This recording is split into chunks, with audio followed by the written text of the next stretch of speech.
सोने की मुर्गी देने वाली जादुई मशीन। मोहन अपनी पत्नी कलिका के साथ गोरे गांव में रहा करता था। मोहन पेशे से मुर्गी पालन करता था। उसके पास ढेरों मुर्गी थी जो रोजाना खूब अंडे देती थी।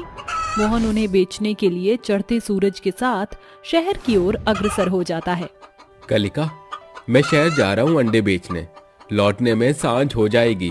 तब तक तुम मुर्गियों को समय समय पर दाना पानी देते रहना। अजी, आप निश्चिंत होकर जाइए, मैं इनकी चौकसी करती रहूंगी। मोहन के जाते ही कलिका कहती है, जितनी मेरी मुर्गियां चाव से दाने खा रही हैं, मैं भी घर द्वार बहार कर छुट्टी पा लेती हूँ। सबेर के 7 बज गए।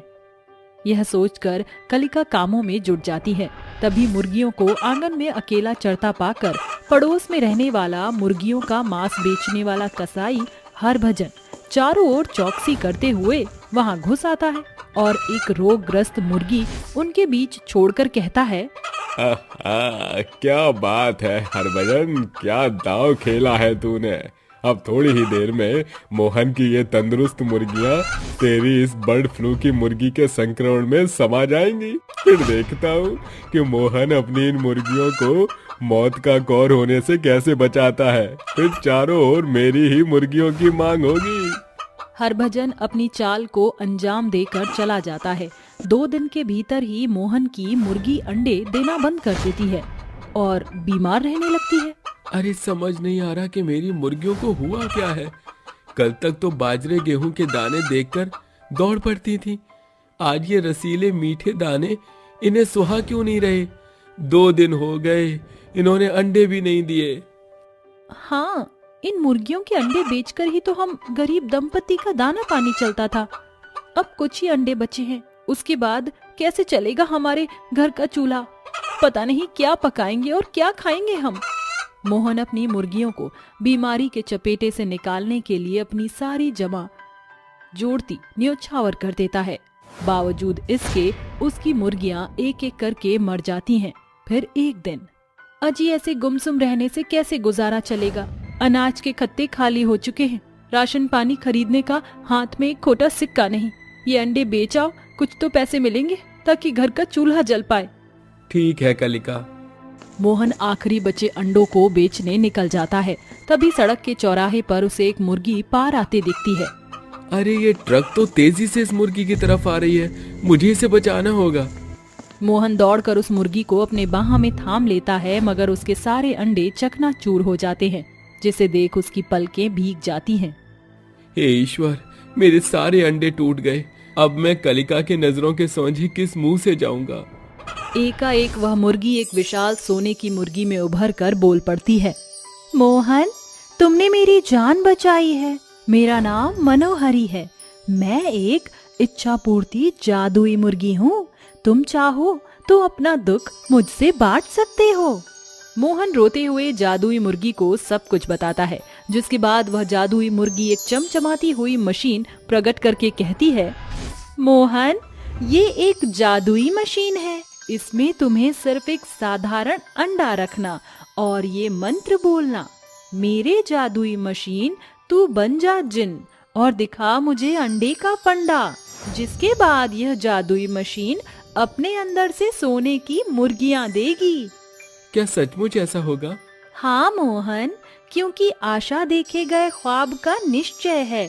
अब मुझे अपने लोक लौटना होगा। मुर्गी के गायब होने के बाद मोहन वह जादुई मशीन अपने माथे पर उठाए घर ले आता है और कलिका को सब कुछ बताता है। क्या तुम सच कहते हो? एकदम खरा सच, मगर मैं अंडे तो लाना भूल गया। अजी ठहरो, मैंने भुर्जी बनाने के लिए 2 अंडे घर में रख लिए हैं। इसे तुम इस जादुई मशीन में डालो। जरा हम भी तो इस अंडे का फंडा देखें। मोहन जादुई मशीन के एक छोर में साधारण अंडा रखकर वह मंत्र दोहराता है, अरे जादुई मशीन, तू बन जा जिन और दिखा मुझे अंडे का फंडा। अचानक वह जादुई मशीन एक सुनहरे चमक से प्रकाशमान होकर सोने में चमचमाते हुए चल पड़ती है और उसके भीतर से खूब सारे सोने की मुर्गियां निकलने लगती हैं। ये देख कलिका और मोहन का मुंह खुला रह जाता है। अरे वाह अजी, ये जादुई मशीन तो बड़े कमाल की है। मुझे तो अपनी आंखों पर भरोसा नहीं हो रहा। हाँ कलिका, ये जादुई मुर्गी मशीन तो खरा खजाना है जो सोने के अंडे देता है। इसके बाद मोहन उन सभी सोने की मुर्गियों को ले जाकर सुनार की दुकान पर मोटे दाम में उन्हें बेचकर खाने पीने का खूब सारा सामान लेकर घर लौटता है और कलिका जल्दी से खाना बनाती है। अजी भगवान का ही संकेत था कि उस जादुई मुर्गी की जान तुम्हारे हाथों बची, वरना आज यह जादुई सोने की मुर्गी मशीन हमारे पास न होती। आज इस जादुई मशीन की रहमत से हमारे घर का चूल्हा जला है और हमें खाना मिला है। ऐसे ही समय गुजरता है। जब कभी उस दंपत्ति के घर के खत्ते खाली होते, वह जादुई सोने की मशीन से उसे पूरा कर लेते। अजी अब जो कि हमारे पास यह जादुई सुनहरी मुर्गी मशीन है, तो हमें यह गरीबी में जीवन गुजारने की क्या जरूरत है। हम इस जगह पर एक आलीशान घर बनवा लेते हैं। अरे हाँ, ये तो मुझे सूझा ही नहीं। मोहन एक बार फिर अपनी मशीन से मदद की मांग करते हुए एक सफेद अंडा मशीन में डालकर कहता है, मेरे जादुई मशीन तू बन जा जिन और दिखा मुझे अंडे का फंडा। अंडे के मशीन में रखते ही वह तेज प्रकाश से भरकर साधारण से सोने के जादुई मशीन में बदलकर अपने अंदर से सोने के सांचे में निखरी मुर्गियां कतार में बाहर निकलने लगती हैं। उनकी संरचना बेहद ही आकर्षक थी। तुम्हारा शुक्रिया जादुई सोने की मुर्गी। अब देखना मैं मोहन मजूमदार इस सोने की मुर्गियों को बेचकर महल जैसा घर बनाऊंगा। मोहन उन मुर्गियों को बेचकर खूब सारे पैसे का मालिक बन जाता है। कुछ ही दिनों में वह एक आलीशान घर की नींव धरकर सभी की नजरों में चढ़ जाता है। पूरा गांव देहात उसका घर देखने को जुट जाता है। अरे मोहन भाई, हीरे की खान में काम कर रहे हो जो इतने रईस हो गए। अरे थोड़ा मदद का हाथ हम गरीब मुर्गी पालक पर कर दो। क्यों नहीं स्वदेश गोविंद, तुम तो मेरे भाई बंधु हो। बस अपनी मुर्गियों का एक एक अंडा ले आओ। सभी अपने घरों से अंडे लिए मोहन के घर में आते हैं। तभी मुर्गी मशीन देखकर सुदेश मोहन से सवाल पूछता है, अरे मोहन, ये क्या है? ये जादुई मुर्गी मशीन है। रुको, मैं तुम्हें इसका जादू दिखाता हूँ। मेरी जादुई मशीन तू बन जा जिन और दिखा मुझे अंडे का फंडा। फिर जैसे ही मोहन अंडा मुर्गी मशीन के अंदर डालता है, वह सोने में बदलकर खूब सारे सोने की मोटी सुडौल मुर्गियां देने लगती है, जिसे लेकर लोग अपने घर लौट आते हैं। वहीं दूसरी ओर खड़ा हरभजन ये देख लेता है और कहता है, अच्छा तो ये चक्कर है। सारा फंडा मुर्गी के अंडे से शुरू होता है। अब तो मैं इस जादुई मुर्गी मशीन से माला माल हो जाऊंगा। हरभजन के मन में भयंकर लालच सवार हो जाता है। उस रात वह अपने घिरौंदे से झांकते हुए कहता है, अरे इनके घर के फाटक तो खुले हैं। चल हरभजन, ये मौका फिर नहीं आएगा। हरभजन दबे पांव आकर उस मुर्गी मशीन के मंत्र को बोलता है, मेरी जादुई मशीन तू बन जा जिन और दिखा मुझे अंडे का फंडा। जैसे ही वह अंडे रखने को हाथ बढ़ाता है, जादुई मुर्गी मशीन के भीतर कुकड़ू कू की कर्कश आवाज गूंज उठती है और हरभजन को जोरदार झटका लगता है, जिसके मारे वह झुंझलाकर दूर आ गिरता है। उड़ी बाबा, ये मुर्गी मशीन ने तो 440 का करंट लगाकर मेरा खून चूस लिया। अचानक दरवाजे के ओट से मोहन और कलिका ठहाके मारते हुए बाहर निकलते हैं। कैसा लगा हरभजन भाई, सोने की मुर्गी मिली क्या? हम तो आपकी चाल से पहले ही चौकस हो गए हैं। दूसरे के सामान पर बुरी नजर डालने वालों का यही हश्र होता है हरभजन भाई। मोहन के मुंह से तीखी ताड़ना सुनकर हरभजन सर झुकाए वहां से चला जाता है। इस तरह जादुई सोने की मुर्गी मशीन से जहां गरीब गांव वालों को मदद मिलती, वहीं लोभी हरभजन को मार मिलती है। वो कहावत तो आप सभी ने सुनी होगी, साथियों, बुरे करनी का बुरा नतीजा। बिरजू भरी दोपहरी में पैरों से रिक्शा चलाते हुए अपने घर की तरफ लौट रहा होता है। हे माता रानी, एक तो ये भरी दोपहरी की गर्मी, ऊपर से भूख बहुत जोरों से लगी है। रिक्शा भी खींचने में दिक्कत हो रही है। काश मेरे पास बैटरी वाला रिक्शा होता। बिरजू जैसे तैसे करके रिक्शा चलाता हुआ अपने घर पर पहुंचता है। बिरजू अपनी पत्नी के साथ एक कच्चे मकान में रहता था। उसके आते ही उसकी पत्नी शीतल एक गिलास पानी का लाती है और उसे देती है। आज तो बहुत गर्मी है। सुबह से यहाँ से वहाँ रिक्शा चलाकर घूम रहा हूँ, लेकिन कहीं से कोई सवारी नहीं बैठी। रिक्शे के अंदर ओहो, ऊपर से भूख भी बहुत जोरों से लगी है। शीतल एक थाली में चावल करके लाती है और बिरजू को देते हुए कहती है, घर का राशन खत्म हो गया है जी। ये थोड़े से चावल पड़े थे जो मैंने बना लिए, आप इन्हें खा लीजिए और हो सके तो शाम तक कुछ कमाई करके राशन ले आना। शीतल की बात सुनकर बेचारा बिरजू बहुत परेशान हो जाता है। वहीं उसे इस बात की भी चिंता होती है कि कल से माँ दुर्गा के नवरात्रि शुरू हो रहे थे, लेकिन उनके घर में तो एक दाना तक नहीं था। कल दुर्गा माँ का पहला नवरात्रा है और घर में कुछ भी नहीं है। कितने सालों से मैं माता रानी के पूरे नवरात्रे रखती हुई आ रही हूँ, लेकिन माता रानी ने मेरी एक बार भी नहीं सुनी। आज भी मेरी गोद सूनी है। अगर एक संतान हो जाती तो थोड़ा सा सब्र हो जाता। माता रानी पर विश्वास रखो, माँ दुर्गा अपने भक्तों को कभी निराश नहीं छोड़ती। बेचारा बिरजू रूखे सूखे चावल खाकर फिर से पैरों से रिक्शे को चलाते हुए सवारी ढूंढने लगता है। दोपहर से शाम हो जाती है, लेकिन उसके रिक्शे में कोई सवारी नहीं बैठती, क्योंकि सभी को बैटरी वाले रिक्शे में बैठना अच्छा लगता था। आइए आइए, कहीं भी चलिए, केवल 10 रुपए में, 10 रुपए में, जहाँ जाना चाहोगे वहीं छोड़ आऊंगा, आइए आइए। बिरजू के कई बार चिल्लाने के बाद भी सभी लोग वहाँ खड़ी बैटरी वाले रिक्शा में ही बैठते हैं। बेचारा बिरजू बहुत परेशान हो जाता है। रात तक होते हुए कुछ ही लोग उसके रिक्शे में बैठते हैं, जिसकी वजह से उसके पास 50 रुपए आ जाते हैं। वह उन 50 रुपयों से माता रानी का प्रसाद और चौकी लगाने का सामान ले आता है। अरे शीतल, कहाँ हो तुम? जल्दी यहाँ आओ, देखो मैं तुम्हारे लिए क्या लेकर आया हूँ। बिरजू शीतल को माता रानी का प्रसाद, उनकी चुनरी और चौकी लगाने का सामान दिखाता है, जिसे देखकर शीतल बहुत खुश होती है।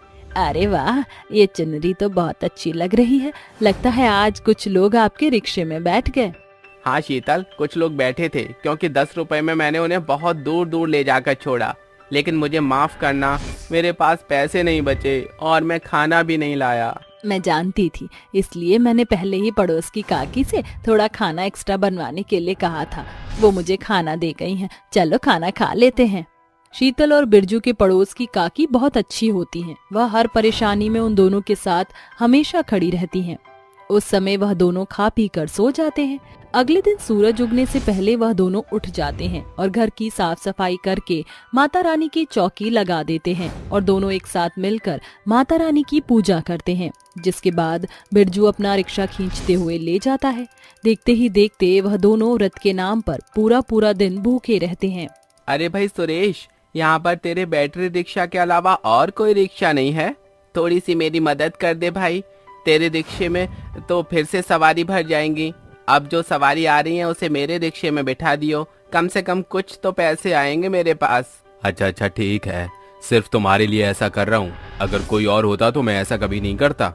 सुरेश अपनी सारी सवारी बिरजू के पैर वाले रिक्शे में बिठा देता है। जिसके बाद बिरजू हौले हौले पैर वाले रिक्शे को पैरों से खींचता ले जाने लगता है, जिसकी वजह से बिरजू को कुछ पैसे मिल जाते हैं। शाम होने पर जब बिरजू अपने कमाए हुए पैसे शीतल को पकड़ाता है तो वह खुश होती है और कहती है, चलिए अच्छा हुआ, अब मैं इन पैसों से घर के लिए थोड़ा बहुत खाने का राशन ले आऊंगी।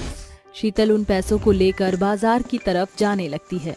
तभी रास्ते में उसे कुछ औरतें उसके बारे में फुसफुसाते हुए सुनाई पड़ती हैं। अरे कमला, देख देख, अरे ये तो वही औरत है जिसकी शादी को पूरे 6 साल हो गए और अभी तक एक भी संतान नहीं है। अरे इस जैसी औरत को तो मर ही जाना चाहिए। इसके घर में आते ही बेचारे बिरजू के माता पिता उससे दूर हो गए। अरे इस जैसी बांझ को हमारे समाज में रहना ही नहीं चाहिए। सभी औरतें बेचारी शीतल को बहुत सुनाती हैं। जिसके बाद शीतल बेचारी बाजार से सब्जी लेकर वापस अपने घर को लौट जाती है। उसका मायूस चेहरा देखकर बिरजू सब समझ जाता है। देखो, मैं जानता हूँ तुम्हारे बाहर निकलते ही औरतों ने तुम्हें ताने कसने शुरू कर दिए होंगे। मैं बांझ तो नहीं हूँ, फिर मेरी सोनी गोद भरती क्यों नहीं? सब्र करो शीतल, सब कुछ ठीक हो जाएगा। जब हमारा कोई एक रास्ता बंद होता है तो माता रानी हमारे लिए दूसरा एक रास्ता खोल देती हैं। शीतल बिरजू की बात समझ जाती है। जिसके बाद दोनों मिलकर शाम को दुर्गा माता की पूजा करते हैं और माता रानी को भोग लगाते हैं। धीरे धीरे वह दुर्गा माँ के सारे व्रत रख लेते हैं। आखिरी में दुर्गा माँ की नवमी का दिन भी आ जाता है, लेकिन हमेशा की तरह इस बार भी उनके पास 1 रुपया भी नहीं होता। सुबह के 5 बज रहे हैं। सुनो शीतल, मैं रिक्शा चलाने जा रहा हूँ। सुबह के समय शायद कुछ पैसे कमा सकूं। आज हमें कन्या जमानी है, उसके लिए हमें पैसे तो चाहिए होंगे। ठीक है जी, आप रिक्शा चलाकर पैसे कमाने की कोशिश करो। मैं आज अपनी मालकिन के यहाँ जाकर थोड़ा पैसा उधार मांग लेती हूँ। कुछ ही देर में बिरजू रिक्शा चलाने के लिए निकल जाता है और शीतल अपनी मालकिन के घर पहुँचती है। मालकिन, मुझे कुछ पैसे उधार दे दीजिए, आज नवमी है, मुझे कन्या जमानी है। अरे, तुझे कन्या जमानी है तो मैं क्या करूं? मेरे पास कोई पैसे नहीं है, पैसे तुझे तनख्वाह वाले दिन ही मिलेंगे। इस तरफ शीतल की मालकिन उसे पैसे देने से इनकार कर देती है। वहीं दूसरी तरफ बेचारा बिरजू सुबह से अपने रिक्शे के लिए सवारी ढूंढ रहा होता है, लेकिन कोई भी उसके रिक्शे में नहीं बैठता, जिसके बाद वे मायूस होकर घर की तरफ लौटने लगता है। तभी उसे एक बूढ़ी औरत रास्ते में कई सारा सामान उठाते हुए दिखाई पड़ती है। अरे अम्मा, आप इतना सारा सामान लेकर अकेले कैसे चल रही हो? मेरे रिक्शे में बैठ जाओ, मैं आपको आपके घर तक छोड़ देता हूँ। अरे बिटवा, अब क्या बताऊं, मेरे पास तुम्हें रिक्शे का किराया देने के लिए कुछ भी नहीं है, मैं तुम्हारे रिक्शे में नहीं बैठ सकती। उस बूढ़ी औरत की बात सुनकर बिरजू मुस्कुराते हुए बूढ़ी औरत से कहता है, अरे आप तो मेरी माँ जैसी हो, और एक बेटा अपनी माँ से पैसे कैसे ले सकता है? चलिए आप रिक्शा में बैठ जाइए, मैं आपको घर तक छोड़ दूंगा और पैसे भी नहीं लूंगा। उसके कहने पर वह बूढ़ी औरत उसके रिक्शे में बैठ जाती है, जिसके बाद वे रिक्शा चलाते हुए उस बूढ़ी औरत के बताए पते तक पहुंच जाता है। अरे अम्मा, ये घर तो मेरा है, आप मेरे ही हो, मैंने पहले कभी आपको नहीं देखा, क्या आप जानती हो हमें? बिरजू रिक्शे के आगे की तरफ बैठा होता है। उसके कई बार पूछने के बाद भी वह बूढ़ी औरत उसकी बात का जवाब नहीं देती। जैसे ही बिरजू पीछे मुड़कर देखता है, उसके रिक्शे में साक्षात माता रानी बैठी होती हैं। मैं कोई बूढ़ी औरत नहीं हूँ, मैं तुम्हारी परीक्षा लेने के लिए तुम्हारे पास आई थी और तुम इस परीक्षा में पास हो गए हो। तुम बहुत अच्छे इंसान हो, मांगो, तुम्हें क्या चाहिए? माता रानी, आपसे क्या छुपा है, आप तो जगत जननी हो, आपको तो सारी बातें पता ही होंगी कि किस परेशानी से हम लोग गुजर रहे हैं। मैं और मेरी पत्नी कुछ सालों बच्चे की ख्वाहिश कर रहे हैं, लेकिन कुछ भी नहीं हो रहा। मेरी पत्नी की ये सूनी गोद और मेरी लाचारी मुझसे देखी नहीं जाती। जाओ बालक, मैं तुम्हें वरदान देती हूँ, तुम्हारे घर बहुत जल्द खुशियाँ आएंगी और तुम्हारे हालात भी ठीक हो जाएंगे। तुम्हें फिर कभी किसी के आगे हाथ फैलाने की जरूरत नहीं पड़ेगी। तभी माता रानी के एक हाथ से रोशनी निकलती है, जो सीधा बिरजू के ऊपर आकर पड़ती है। माता रानी उस समय वहां से गायब हो जाती हैं। जैसे ही बिरजू अपने घर अपनी पत्नी के पास पहुंचता है, उसके घर पर कन्या जमानी के सभी पकवान बने होते हैं। मैं नहीं जानती कि ये सब किसने बनाया, बस थोड़ी देर के लिए सोई थी, तभी अचानक से मैंने अपने सामने ये सब देखा। अरे ये सब तो माता रानी की कृपा है, चलो हमें जल्दी से कन्या जमानी चाहिए। दोनों पति पत्नी मिलकर छोटी छोटी कन्याओं को अपने घर बुलाते हैं और उन्हें खाना खिलाते हैं। कुछ ही समय बीतता है, शीतल एक बहुत ही प्यारे से बेटे को जन्म देती है। उसकी जन्म लेते ही बिरजू और शीतल की आर्थिक स्थिति भी ठीक होने लगती है। अब बिरजू के पास भी अपने खुद के बैटरी रिक्शा होता है, जिसकी मदद से वह 4 गुना अच्छे से कमाता है। धीरे धीरे उनकी जिंदगी से सभी संकट दूर हो जाते हैं और वह दोनों मिलकर खुशी खुशी रहने लगते हैं। ढोलकपुर गांव में खुशियों की धुनें और बच्चों की किलकारियां गूंज रही थी, पर गांव की खुशियों को नजर तब लगी जब एक तरफ गांव में एक बहुत ही भयानक चुड़ैल, जिसकी लाल स्याही आंखें, बिगड़ी सूरत थी, एक विशाल से मुर्गे पर सवार होकर गांव में कदम रखती है। उसके कदम रखते ही गांव की जमीन जोर शोर से कंपन करती थी, जिसे भांपकर सभी के किवाड़ खुल जाते हैं। मनमोहन, लगता है इन चतुर गांव वालों को हमारे आने की भनक पड़ गई है। हमको जल्दी से इनके शातिर निगाहों से बचना पड़ेगा। चुड़ैल अपनी मुर्गी को हाँकते हुए जंगल की ओर भाग जाती है। तभी सारा गांव मैदान में जुट जाता है। अरे क्या तुम सबने भी किसी के आने की दस्तक सुनी? ऐसा लगा जैसे किसी ब्रह्म राक्षस ने गांव में दस्तक दी। इतने जोर की हलचल हुई कि ससुरी नींद खुल गई। गांव के लोग काफी देर तक इस विषय पर चर्चा करते हैं और कोई नतीजा न मिलने पर अपने घरों के भीतर चले जाते हैं, जिसके बाद चुड़ैल गहरी सांस भरते हुए कहती है, आज तो बाल बाल बचे, वरना हमारा मकसद पूरा होने से पहले ही तितर बितर हो जाता। अरे लानत है तुझ जैसी मुर्गी पर, जिससे मुझे छुई मुई चुड़ैल का भार भी नहीं सहा जाता। ये सुन चुड़ैल की गुस्सैल मुर्गी उसे चोंच मारती है, जिसे देख चुड़ैल कहती है, बस तेरा यही बोल बच्चन मुझे नहीं सुहाता। याद रख, तेरी ये जिंदगी मेरी देन है और तू मेरी गुलाम मुर्गी है जिसे मेरा खास मकसद पूरा करना है। तेरे कर्म के फल को इन जिंदा इंसानों की मौत का कारण बना दूंगी। जहाँ रात के सन्नाटे में पूरा गांव नींद के आगोश में था, वहीं दूसरी ओर चुड़ैल जंगल के बीचों बीच एक शैतानी हवन कुंड प्रकट करते हुए कहती है, असुरासुर निशाचर आहुन कुरु। शैतानों के सरदार, अपने इस चुड़ैल भक्त के रक्त भोग को स्वीकार करो। चुड़ैल के शैतानी मंत्रों के आह्वान के साथ पूरा जंगल सन्ना उठता है। प्रकृति बेडौल हो जाती है। आकाश के पंछी कराहते हुए छटपटाकर जमीन पर ढेर होने लगते हैं। तभी शैतान चुड़ैल के सामने आ खड़ा होता है। अंधेरी दुनिया का साम्राज्य कायम रहे। कहो, क्या चाहती हो तुम? बादशाह, मेरी मुर्गी गर्भवती है। मैं चाहती हूँ कि उसके अंदर पल रहे एक बच्चे 10 हैवानी बच्चे में बदल जाएं, जिससे मैं इस गांव में शैतान का साम्राज्य स्थापित कर सकूं। तुम्हें अपनी मुर्गी के एक बच्चे को 10 में बदलने की खातिर प्रकृति के नियम के विरुद्ध जाना होगा। अगर मुझे अपनी शक्ति और जान फूंक कर भी इस मुर्गी के 10 बच्चों का अस्तित्व कायम करना पड़े तो भी मैं तत्पर हूँ। शैतान चुड़ैल की जान उसकी मुर्गी में फूंक कर बोलता है, अगले कुछ ही क्षणों में तुम्हारी मुर्गी 10 बच्चे देगी, जिसमें शैतान की अपार शक्तियां सीमित होंगी। शैतान के ओझल होने के पश्चात चुड़ैल की शैतानी मुर्गी की आंखें खूनी लाल हो जाती हैं और वो कहती है, लगता है मेरे बच्चे इस दुनिया में आने को हैं। चुड़ैल की मुर्गी 10 काले लाल अंडे देती है, जिनके अंदर से चूजे तोड़ फोड़ मचाते हुए बाहर आते हैं और फौरन ही विशाल मुर्गियों में बदल जाते हैं। आज की रात चैन की नींद सो लो, क्योंकि कल से तबाही मचने वाली है। ये शिकारी चुड़ैल अपने शैतानी मुर्गियों से तुम्हारा खात्मा करेंगी। अगली रात सभी जन खा पी चुकने के बाद सो जाते हैं। आधी रात चुड़ैल अपनी 10 मुर्गियों के साथ गांव में दस्तक देती है। जाओ और जाकर एक एक पर धावा बोल दो, जो हुकुम मेरे आका। शैतानी मुर्गियां कुकुड़ कू की आवाज करती हैं, जिसे सुन गोपाल की आंख खुलती है। अरे, यह मुर्गी की आवाज कैसी? वो झटपट से दरवाजा खोलकर बाहर निकलता है। जहां चारों ओर मुर्गियों को घूमता देख वो लालची स्वार्थ से कहता है, एक साथ इतनी मुर्गियों का झुंड? तेरी तो निकल पड़ी गोपू। कितनी मोटी ताजी है ये मुर्गियां, एक को खाकर ही पेट टनाटन उठेगा। इन्हें जल्दी से दर पकड़ता हूँ। गोपाल मुर्गियों को पकड़ने दौड़ता है कि शैतानी मुर्गियां जंगल की ओर भागती हैं। तभी चुड़ैल उसकी गर्दन धर दबोचती है। फंस गया शिकार। चुड़ैल को देख खौफ से गोपाल की आंखें बड़ी हो जाती हैं और वो चीख पड़ता है, चुड़ैल बचाओ बचाओ। तूने क्या सोचा कि मैं तुझे मेरी मुर्गियों को खाकर तेरे पेट की आग ठंडी करने दूंगी? मरेगा, तू मरेगा। हुकुम, इसका शिकार करने को हम मुर्गियां काफी हैं। आप तो सिर्फ बैठकर इस मौत के खेल का मजा लीजिए। मुर्गियां अपनी पेनी चोंच से गोपाल की आंखें फोड़ देती हैं और उसके शव को खाकर अपना पेट भरती हैं। वाह, इसकी बॉडी तो बड़ी ही लाजवाब थी।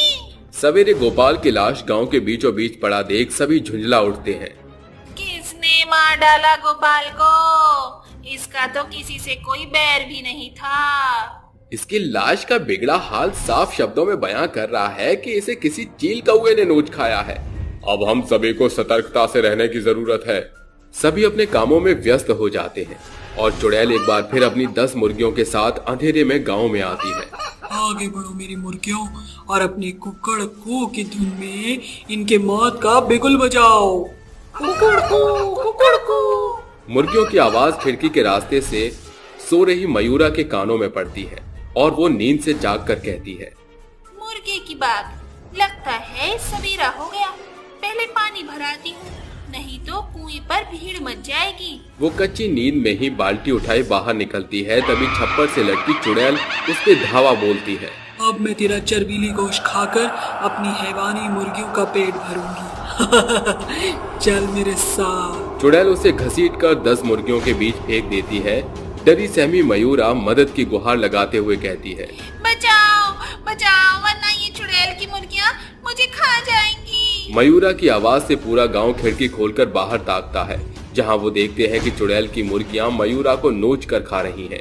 ये देख सभी की हिम्मत जवाब दे जाती है और कोई भी जन बाहर नहीं निकलता है। कान खोल कर सुन लो ढोलकपुर के वासियों, जो हश्र आज इसका हुआ है, मैं तुम्हें भी ऐसे ही अपनी मुर्गियों का आहार बनाऊंगी। ऐसा कहकर चुड़ैल अपनी 10 मुर्गियों समेत ओझल हो जाती है।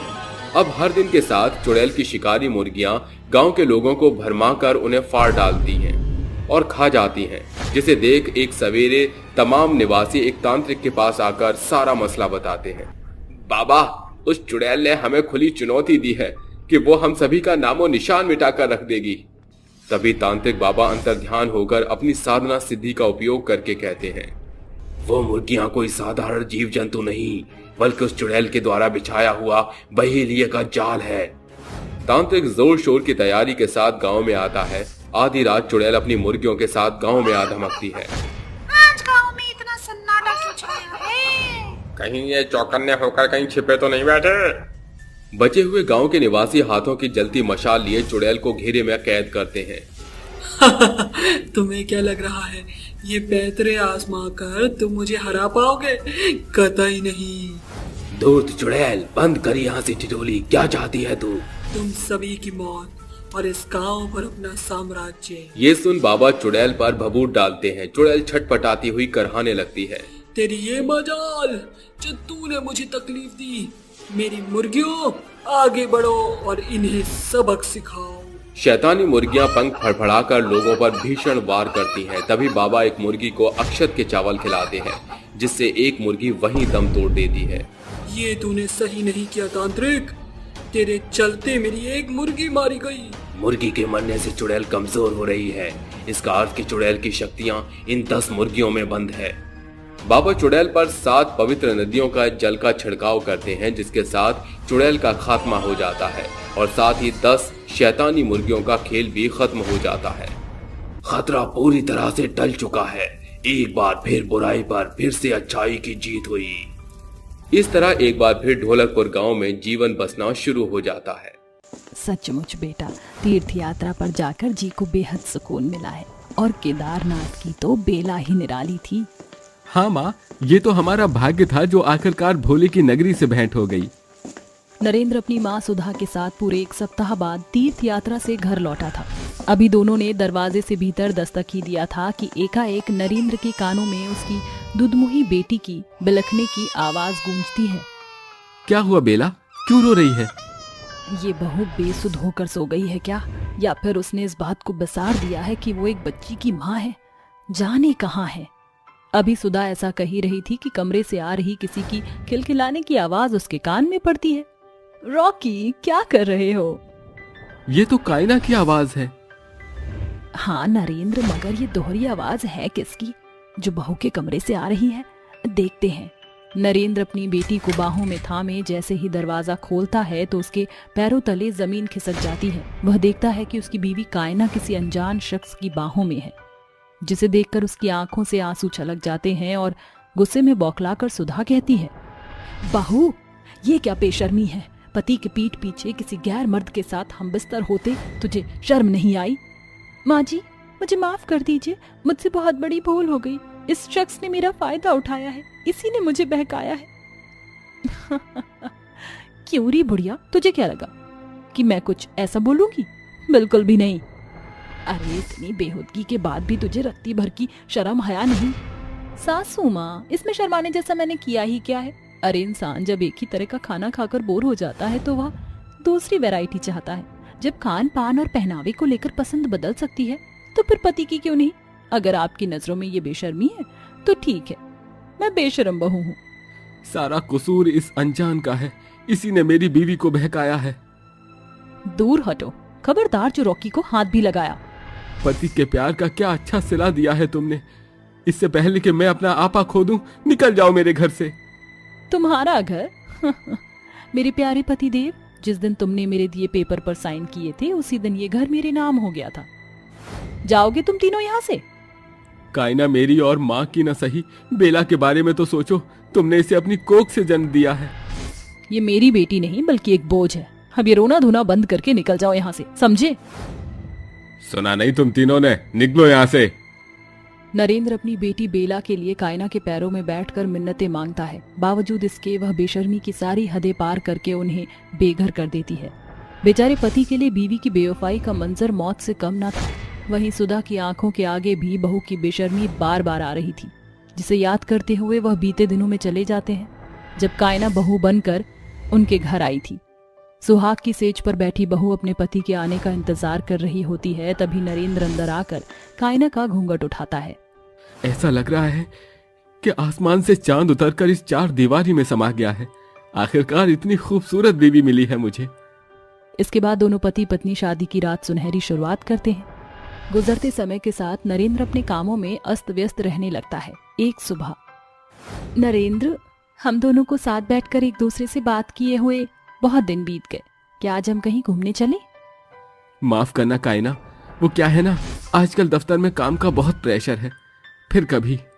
वक्त की पाबंदी दोनों पति पत्नी के रिश्ते में दूरियां ला देती है। इसी बीच कायना के पास उसकी सहेली आशना का फोन आता है। कैसी है कायना, शादी क्या हुई, तू तो ईद का चांद हो गई है। कैसी चल रही है मैरिड लाइफ? बस नरेंद्र अपने बिजनेस में बिजी है और मैं घर के चौका बर्तन करने में।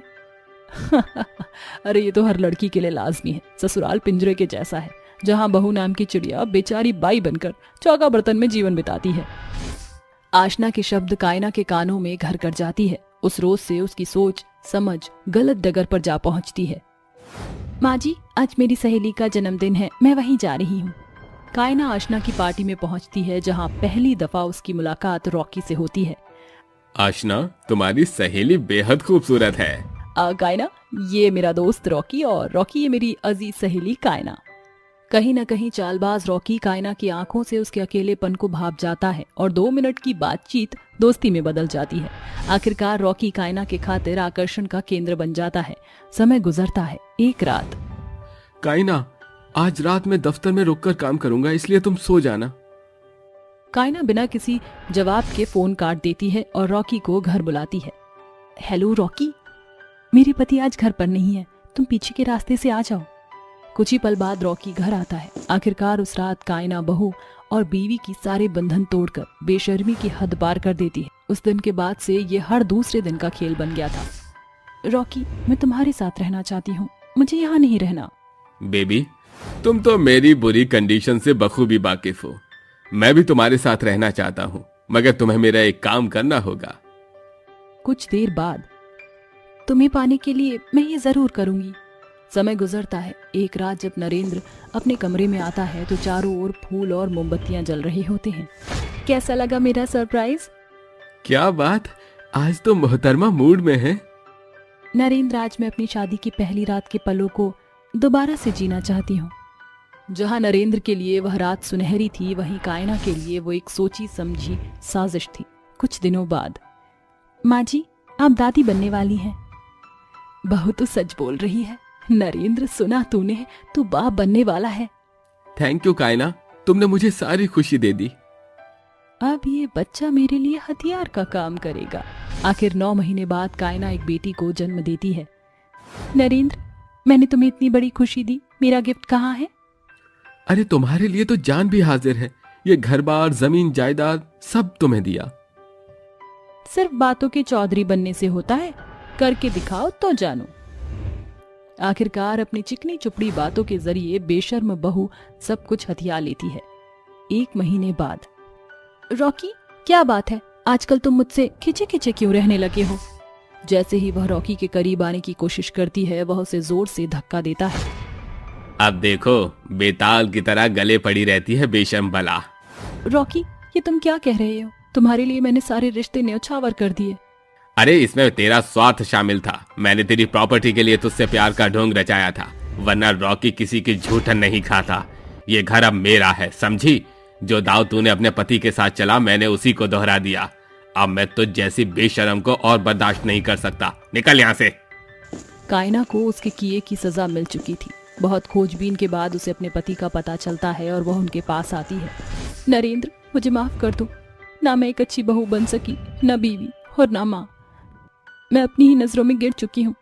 मैंने अपने मंगलसूत्र का मान मिटा दिया। कायना, शादी का संबंध मन से मायने रखता है। तुम्हें अपने किए का मलाल है, मेरे लिए यही बहुत है। ये नरेंद्र का बड़प्पन ही था जो उसने सब कुछ भुलाकर कायना को स्वीकार किया। आज की दुनिया में आशना जैसे लोग हर मोड़ पर इस मौके के साथ खड़े हैं कि कब आपकी गृहस्थी की तितर बितर कर दे। इसलिए कायना के जैसी गलती से सीख लें, क्योंकि हर शख्स नरेंद्र नहीं। आधी रात के समय जंगल में एक चुड़ैल अपनी रंग बिरंगी मुर्गी को हाथ में लेकर कहती है, चलो आज से मैं रंग बिरंगी मुर्गियों को बेचूंगी। जो मेरे साथ हुआ है उसका हिसाब भी चुकता करूंगी। आ रही हूँ गाँव वालों में, लेकिन उससे पहले मुझे इंसानों को मुर्गियों में बदलना होगा, तभी तो बेचूंगी उन्हें। ऐसा कहकर चुड़ैल गांव की ओर जाकर सोते हुए लोगों को अपने जादू से रंग बिरंगी मुर्गी में बदल देती है और उन्हें पिंजरे में डालकर ले आती है। और जब वो रंग बिरंगी मुर्गियां पिंजरे में छटपटाती हैं, तो चुड़ैल हंसकर कहती है, ओह बेचारी मुर्गियों, चटपटा रही हो तुम? अभी तो तुम और चटपटाओगे। जो लोग तुम्हें मार कर निगल जाएंगे वही दर्द मैं तुम्हें दूंगी, वही। अगले दिन चुड़ैल अपना रूप बदलकर उन सभी रंग बिरंगी मुर्गियों को पिंजरे की गाड़ी में रखकर गली गली जाकर बेचते हुए कहती है, मुर्गियाँ ले लो, मुर्गियाँ, रंग बिरंगी मुर्गियाँ, ताजी ताजी अनोखी मुर्गियाँ। मोहतरमा, ये मुर्गी कैसे दी है? ये तो बड़ी ही सुंदर है, कहाँ से आई तुम्हारे पास? साहब गुटलियाँ मत गिनो, बस आम खाओ। हाँ ठीक है, मुझे ये गुलाबी और संतरी वाली मुर्गियाँ दे दो। ये लीजिए आपकी दोनों मुर्गियाँ। अरे मुझे भी दो, मुझे भी दो, और मुझे 3 रंग बिरंगा वाली मुर्गियाँ दे दो जल्दी से। अरे थोड़ा सब्र कीजिए, एक एक करके मैं आप सबको आपके सारी मनपसंद रंग बिरंगी मुर्गियाँ दूंगी। अरे वाह, आज तो काफी लोग मेरी मुर्गियाँ खरीदने आए हैं। बेचारे मेरे मकसद से अनजान हैं। इस तरह रूपाली एक एक करके सबको उनकी मनपसंद रंग बिरंगी मुर्गियां दे देती है। सारी मुर्गियां खत्म हो जाती हैं। तभी शाम में जो लोग उसे ले जाते हैं और बनाकर खाते हैं, वही लोग आधी रात में रंग बिरंगी मुर्गी में तब्दील हो जाते हैं और चुड़ैल उन सब की गर्दन पकड़ पकड़ कर अपने पिंजरे में डाल देती है। अरे वाह, मेरा काम तो और आसान हो गया। मेरी रंग बिरंगी प्यारी प्यारी मुर्गियों, उप्स, इंसानी मुर्गियों। आखिर चुड़ैल का ये सब करने का क्या खास मकसद हो सकता है? वो लोगों को रंग बिरंगी मुर्गियां क्यों बना रही है?